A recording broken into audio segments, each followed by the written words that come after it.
Querido Padre, estamos aquí dispuestos a escuchar tu voz. Padre, habla en este lugar. Habla en esta iglesia de Ágape a través de tu palabra y a través de la historia poderosa de Onésimo y Filemón. Padre, habla hasta que cada persona que vino sufriendo en esta mañana salga con un espíritu renovado. Padre, habla en esta mañana de tal manera que los que vinimos desanimados,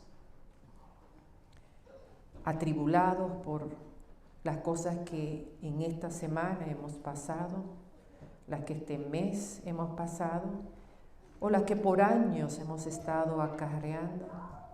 Padre, habla de tal manera que podamos ser liderados y transformados a través de tu palabra. Es en el nombre de Jesús que lo pedimos. Amén. Pablo, príncipe de Jesucristo, y el hermano Timoteo, al amado Filemón, colaborador nuestro, y a la amada hermana Apia, y a Arquipo, nuestro compañero de milicia, y a la iglesia que está en tu casa. Gracia y paz a vosotros, de Dios nuestro Padre y del Señor Jesucristo. Doy gracias a Dios haciendo siempre memoria de ti en mis oraciones, porque oigo del amor y de la fe que tienes hacia el Señor Jesús y para con todos los santos, para que la participación de tu fe sea eficaz en el conocimiento de todo el bien que está en vosotros por Cristo Jesús.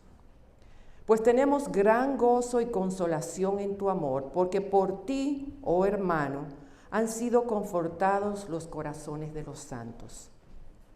Por lo cual, aunque tengo mucha libertad en Cristo para mandarte lo que conviene, más bien te ruego por amor, y siendo como soy, Pablo ya anciano y ahora además prisionero de Jesucristo, te ruego por mi hijo Onésimo, a quien engendré en mis prisiones, el cual en otro tiempo te fue inútil, pero ahora a ti y a mí nos es útil, el cual vuelvo a enviarte.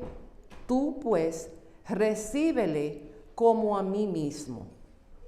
Yo quisiera retenerlo conmigo para que en tu lugar me sirviese en mis prisiones por el Evangelio. Pero nada quise hacer sin tu consentimiento, para que tu favor no fuese como de necesidad, sino voluntario. Porque quizás para esto se apartó de ti por algún tiempo, para que les recibieses para siempre, no ya como esclavo, sino como más que esclavo, como hermano amado, mayormente para mí, pero cuanto más para ti, tanto en la carne como en el Señor. Así que, si me tienes por compañero, recíbele como a mí mismo. Y si en algo te dañó o te debe, ponlo a mi cuenta. Yo, Pablo, lo escribo de mi mano, yo lo pagaré, por no decirte que aún tú mismo te me debes también. Sí, hermano, tenga yo algún provecho de ti en el Señor, conforta mi corazón en el Señor. Te he escrito confiado en tu obediencia, sabiendo que harás aún más de lo que te digo. Prepárame también alojamiento, porque espero por vuestras oraciones os seré concedido. Te saludan Epafras, mi compañero de prisiones por Cristo Jesús, Marcos, Aristarco, Demas y Lucas, mis colaboradores. Y el versículo que se leyó de lectura bíblica. La gracia de nuestro Señor Jesucristo sea con vuestro espíritu. Ahora, este no es el Pablo joven, en la cima de su ministerio, que predicaba por 4 horas, convertía cientos, convertía miles. No. El Pablo que está escribiendo esta carta, que más tarde se aceptó dentro del canon de la Biblia como parte de la Biblia, de las epístolas de Pablo. El Pablo que está escribiendo esta carta es un Pablo anciano, relegado a la soledad y al aislamiento de la prisión en Roma. Es el Pablo que está haciendo esfuerzo con su mano vieja, temblorosa, quizás artrítica. Está haciendo un esfuerzo de escribir una carta, porque en esos momentos él está haciendo un rol que algunos de nosotros hemos hecho en algún momento, en alguna estación de nuestras vidas.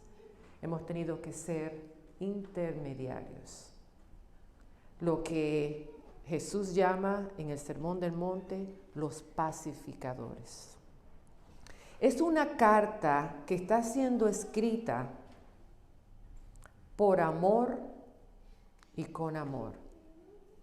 Y en este mes de la celebración trivial del amor, yo vengo y me deleito en escuchar y en ver una historia de puro amor. De una persona que está escribiendo una carta porque ha llegado a tomarle un cariño tan profundo a una persona que lo llama su hijo de las prisiones. Pablo, que nunca tuvo hijos carnales, aceptó el llamado de Dios de que su propósito era servirle a Dios y engendrar muchos hijos espirituales. ¿Saben qué, hermanos y hermanas? Dios ha llamado a algunas personas a que enfoquen su vida, su propósito de vida es en influenciar a muchas personas que no son sus propios hijos. Interesante que a quien conoce Onésimo en Roma es un esclavo que está huyendo de su amo. Y la carta es tan interesante porque es una carta personal que tiene un ejemplo perfecto del plan redentor de Jesús. Y mientras Pablo lo está escribiendo acerca de una persona que ha llegado a amar mucho, que lo haya adoptado como su hijo, que tiene un pasado porque salió huyendo y parece que hizo algo cuando salió, robó, llega a conocerlo, le toma un amor entrañable y le escribe una carta a otra persona que considera a su hijo. Se dieron cuenta cuando leímos la epístola, que le está escribiendo a otro hijo amado, a Filemón. Así que es de un hijo amado acerca de otro hijo amado.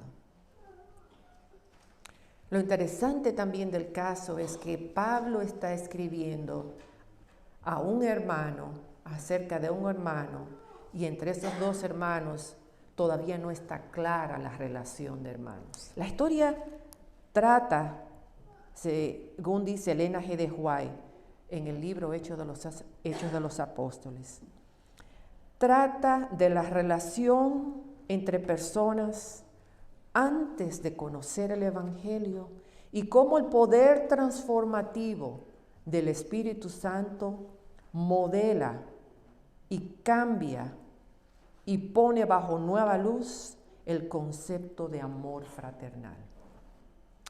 Al cualquiera que pudiera pensar que esto es una cosa horrorosa, que es ya del pasado, que la esclavitud ya nosotros no podemos hablar de ella como si fuera real, este mes también nos recuerda con la historia de las personas que ayudaron a formar este país y a construirlo. Lo que llaman hoy el excepcionalismo americano estuvo basado en la opresión y en la esclavitud de miles de millares millones de personas.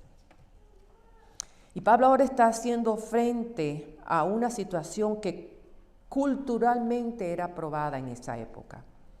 De hecho, esta carta se escribe alrededor del año 61 de esta era.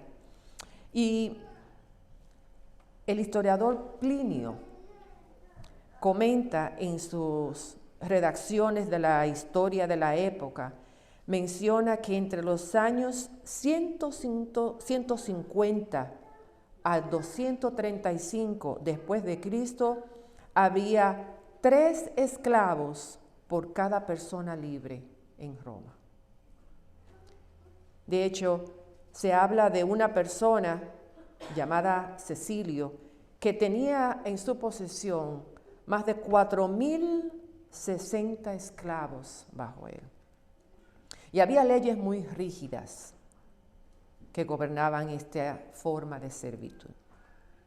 El que huía se le castigaba con tanta crueldad y la crucifixión era una de las penalidades que se le hacía para la persona esclava que huía, para que sirva de ejemplo.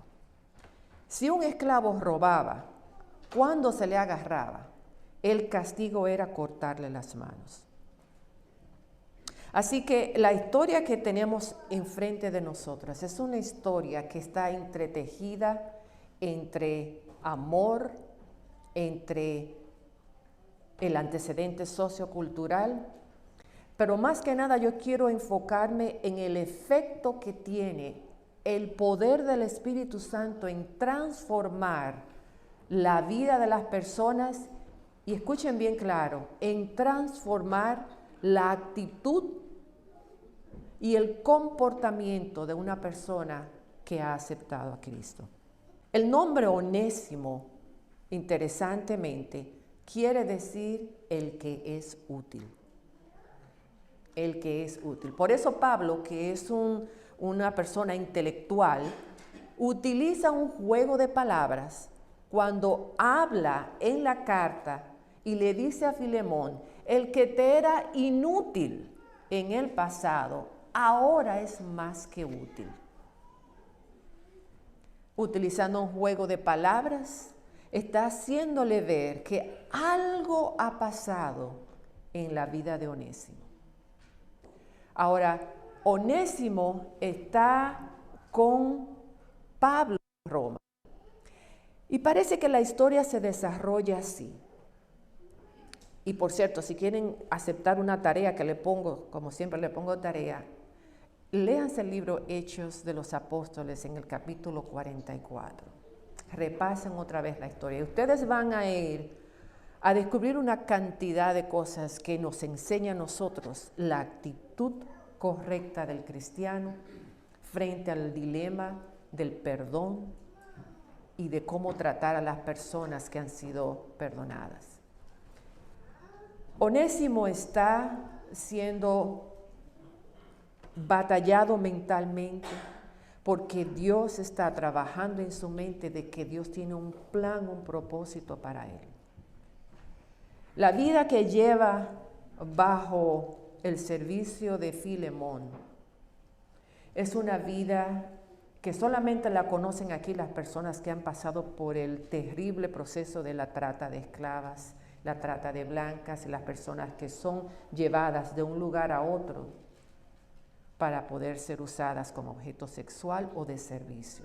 Hubo en un tiempo que muy popular se utilizaba atraer personas, estudiantes de otros países, sobre todo latinoamericanos y de todas partes, a un programa que se llama Au Pair, que es donde viene una persona de otro país, se le da una visa temporal para que cuide los niños de alguna familia, y estas niñeras, por lo general femeninas, también estaban sujetas a lo que hoy se le considera un trato de blancas.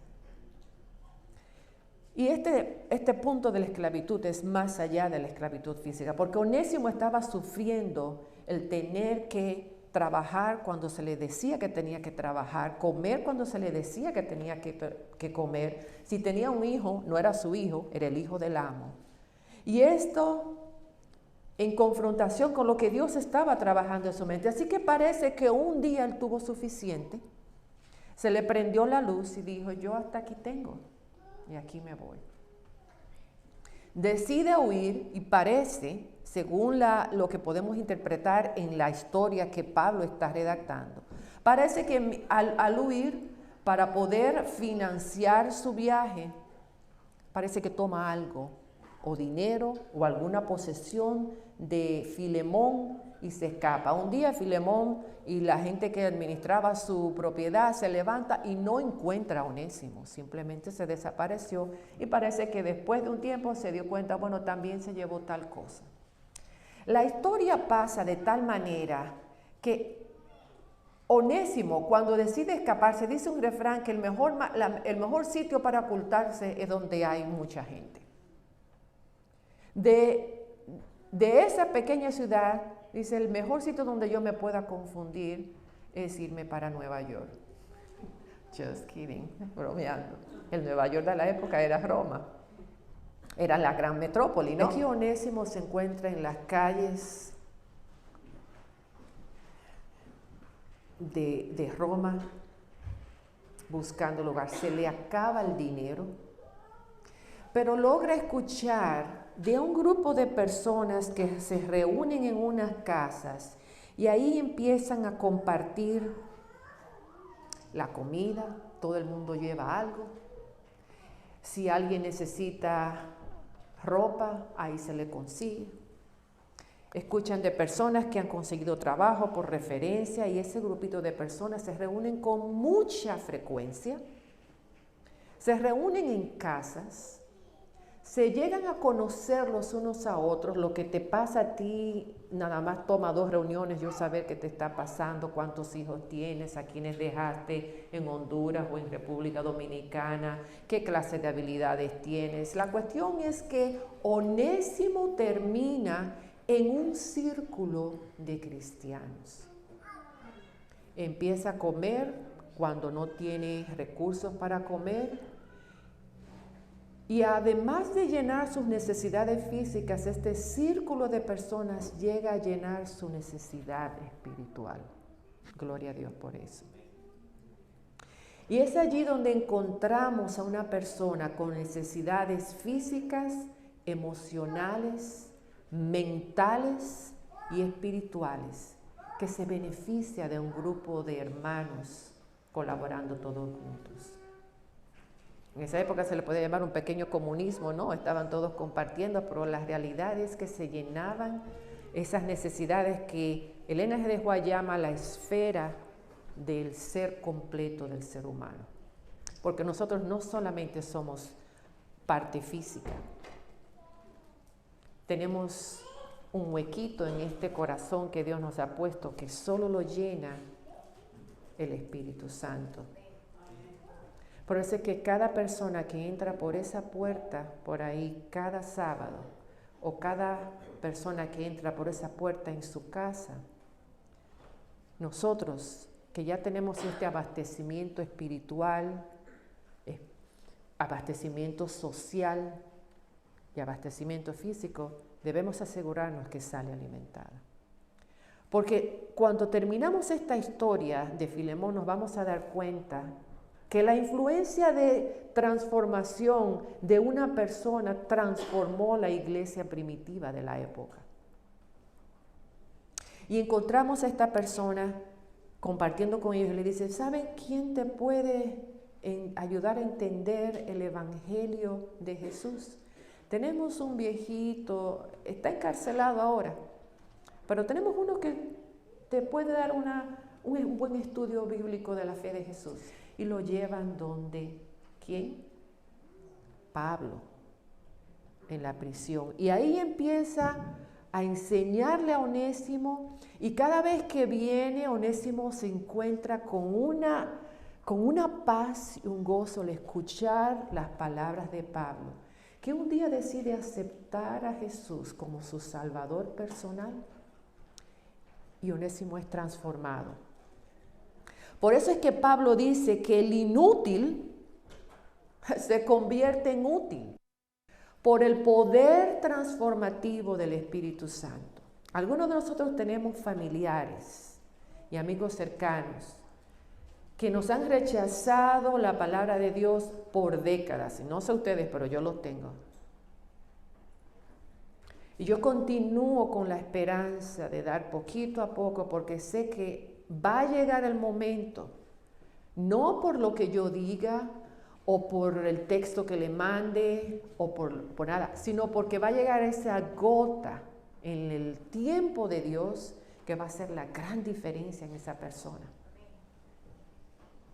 Y así pasó con Pablo. Él vio la transformación de esa persona con resentimiento social, con ira, con cosas en su pasado que estaban, y las fue cediendo poco a poco. Ese es el poder de Dios a través del Espíritu Santo. Llega un punto en que se da cuenta que el verdadero término de su dilema de Onésimo va a ser cuando retorne y encare la situación traumática que dejó en su pasado. Onésimo sabe, y Pablo sabe, que si Onésimo se regresa donde Filemón tal cual, el destino casi seguro era la muerte o el castigo deformativo físico que le iba a pasar a Onésimo. Así que para tratar esta situación, Pablo hace un esfuerzo de en su tiempo escribir esa carta. Lo bueno de esto y lo interesante de esto es que esta carta no la manda por texto ni la manda antes de que llegue Onésimo. La carta la manda con Tíquico, que va con Onésimo. La carta viaja con la persona. Y aquí es que se pone buena la cosa. La carta, y la leímos completita, dice en detalle: te escribo, Filemón, porque tengo aquí una persona que me es increíblemente útil. Yo no sé mucho de la persona que estaba contigo en el pasado llamado Onésimo, pero la que está conmigo ahora es otra persona. Tiene estas calidades, es esto y lo otro. Y le digo, si en algo tú me consideras, recibe a Onésimo, no ya como esclavo, sino como más que esclavo, como hermano. No estés diciendo, mira, sí, ok, yo te perdono, pero vete por ahí mismo, o sea, tú no, está bien, olvídate. El Evangelio, cuando se encuentra con el ser humano, lo cambia de tal manera que aprende a perdonar y a amar. Ahora, estamos hablando de una cosa bien difícil, porque más fácil es para mí decir a una persona, bueno, perdono pero no olvido. Y muchas veces ustedes lo han oído de otras personas, de otros predicadores. El mayor daño que se hace cuando no se perdona es a ti mismo. Porque el que no puedes dormir por no perdonar eres tú. El que no puede ni comer bien cuando escuchas el nombre o ves la fotografía de la persona eres tú. El daño más grande que se hace a la persona es a ti mismo. Por la gracia de Dios, perdona y libera ese espíritu que te tiene acongojado. Porque las personas cambian. Dale la oportunidad a otra persona de que haya cambiado. Y aun si no ha cambiado, cada vez que le pedimos perdón a Dios por algo que hemos cometido, lo hacemos con la seguridad de que Dios nos va a tratar y se va a olvidar de nuestros pecados y los separa tan lejos como es el este del oeste. La metáfora es que lo pone en el fondo del mar. Y es ahí donde la transformación, poder transformativo del Espíritu Santo hace que las relaciones se reanuden. Y es tanto el beneficio que recibió Pablo, de la transformación que sufrió Onésimo, que dice, mira, yo quisiera retenerlo, pero no me está en mí yo retener este valor tan grande que tengo. Te lo mando a ti para que lo perdones y lo recibas. Pero al final de cuentas, quien se benefició fue toda una comunidad cristiana, de una persona que pudo ser un pastor amoroso, porque alguien le mostró amor. Amén. Ese es el llamado que Dios nos está haciendo a nosotros. Debe haber alguna diferencia transformadora cuando el Espíritu Santo nos toca, primero. Segunda lección, debemos aprender a aceptar que las personas cambian y aceptar que debemos perdonar. Tercero, tenemos que alinearnos con el propósito que Dios tiene para nosotros. En este año, démosle la oportunidad al Espíritu Santo de que trabaje en nuestras vidas. Es lo que dice el versículo 25. Es todo el deseo de una persona ya en su vejez, ya habiendo dado todo por el Evangelio, lo último que dice como consejo es que la gracia de Dios y el Espíritu Santo esté con vuestro espíritu. ¿Cuántos quieren pedirle a Dios a esta mañana que haga eso en sus vidas? No le estoy poniendo a firmar un compromiso de que va a venir aquí a las 2 de la tarde, a hacer oración. No. Estoy diciendo, vamos a hacer un compromiso con Dios que nos vamos a dejar usar por Dios. Vamos a darle permiso que nos transforme y vamos a hacer su voluntad. Amén.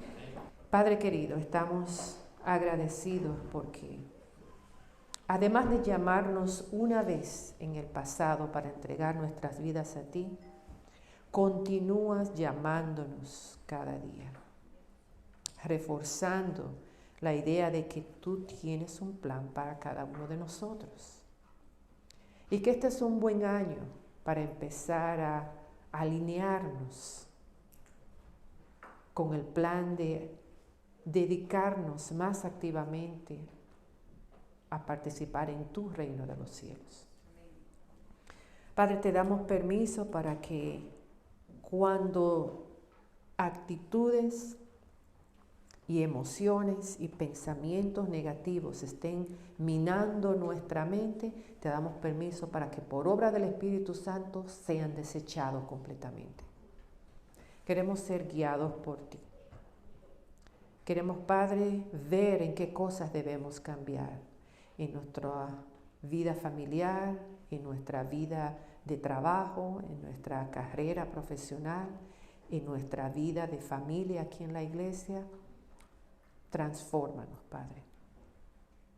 Y te pedimos que en la manera en que tú lo programaste cuando fuimos engendrados en el vientre de nuestras madres y nos creaste con un propósito, que se empiece a cumplir aún más cabalmente en este año el nosotros estar dispuestos a hacer tu voluntad.